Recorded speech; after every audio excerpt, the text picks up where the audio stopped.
ایک کورٹ میں عجیب مقدمہ چل رہا تھا۔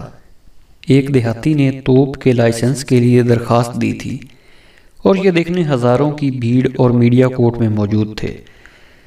جج دیہاتی سے، یہ تم نے توپ کے لائسنس کے لیے درخواست پورے ہوش و حواس میں دی ہے؟ دیہاتی: جی ہاں جج صاحب۔ جج: کیا تم عدالت کو بتاؤ گے کہ یہ توپ تم کہاں اور کس پر چلانے والے ہو؟ دیہاتی: جج صاحب، گزشتہ سال میں نے اپنے دیہی بینک میں 1,00,000 روپے کے بے روزگار لون کے لیے درخواست دی۔ بینک والوں نے پوری جانچ پڑتال کر کے میرے لیے 10,000 روپے کا لون منظور کیا۔ اس کے بعد میری بہن کی شادی کے لیے میں نے راشن سے 100 کلو شکر کے لیے درخواست کی اور مجھے راشن سے صرف 10 کلو شکر ملی۔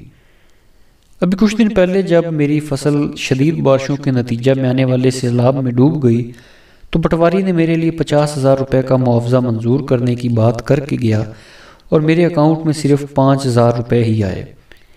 اس لیے اب میں سرکاری طریقہ کار کو بہت اچھے سے سمجھ گیا ہوں۔